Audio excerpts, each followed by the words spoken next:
Baik, Assalamualaikum warahmatullahi wabarakatuh. Sebelumnya, perkenalkan nama saya Asep Mulyadi dengan NIM 2232 011030.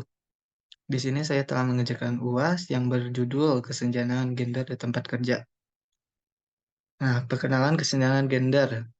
Kesenjangan gender ini di tempat kerja merujuk pada perbedaan perlakuan, peluang, dan penghargaan antara laki-laki dan perempuan dalam lingkungan kerja. Hal ini dapat terjadi dalam berbagai aspek, termasuk gaji, promosi, penetapan jabatan, dan kebijakan perusahaan. Nah, berikut ini adalah beberapa contoh kesenjangan gender.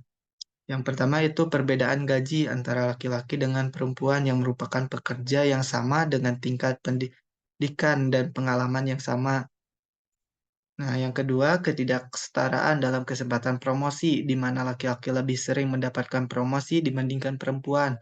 Dan yang ketiga, yaitu perbedaan representasi gender di tingkat kepemimpinan dengan jumlah perempuan yang lebih sedikit di posisi eksekutif dan dewan direksi perusahaan, ketidakadilan dalam kebijakan perusahaan terkait cuti hamil, cuti melahirkan, dan fleksibel kerja.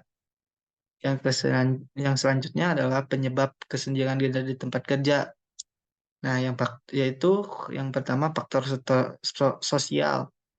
Stereotip gender yang masih melekat dalam masyarakat dapat mempengaruhi persepsi dan ekspektasi terhadap peran dan kemampuan individu berdasarkan jenis kelamin. Yang kedua, perbedaan pelakuan dan ekspektasi terhadap pria dan wanita di tempat kerja memperkuat kesenjangan gender.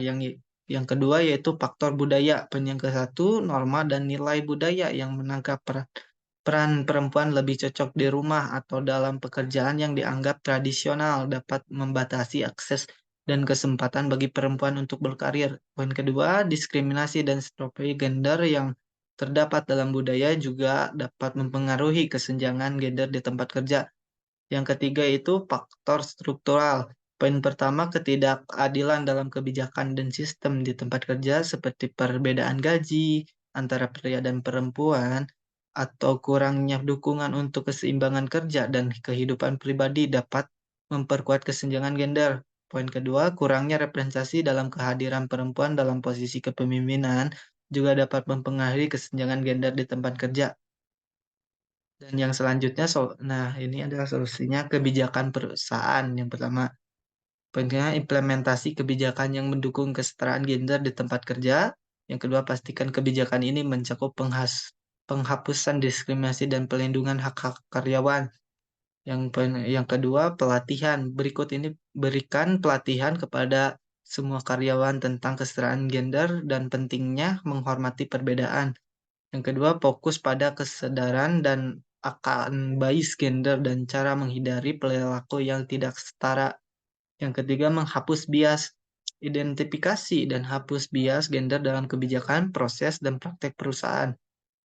Yang poin kedua, pastikan pengambilan keputusan didasarkan pada kualifikasi dan presentasi bukan jenis kelamin.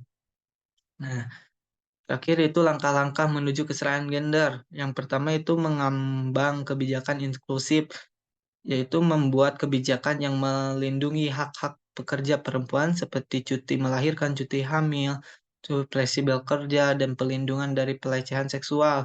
Yang kedua itu mendorong kebijakan yang mendukung persamaan kesempatan dan fleksibilitas bagi perempuan seperti program mentoring dan pelatihan untuk mengembangkan karir.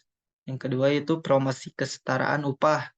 Kita harus mempromosikan kesetaraan upah ini, menjamin adanya kesetaraan upah antara pekerja pria dan pekerjaan perempuan yang memiliki kualifikasi dan tanggung jawab yang sama.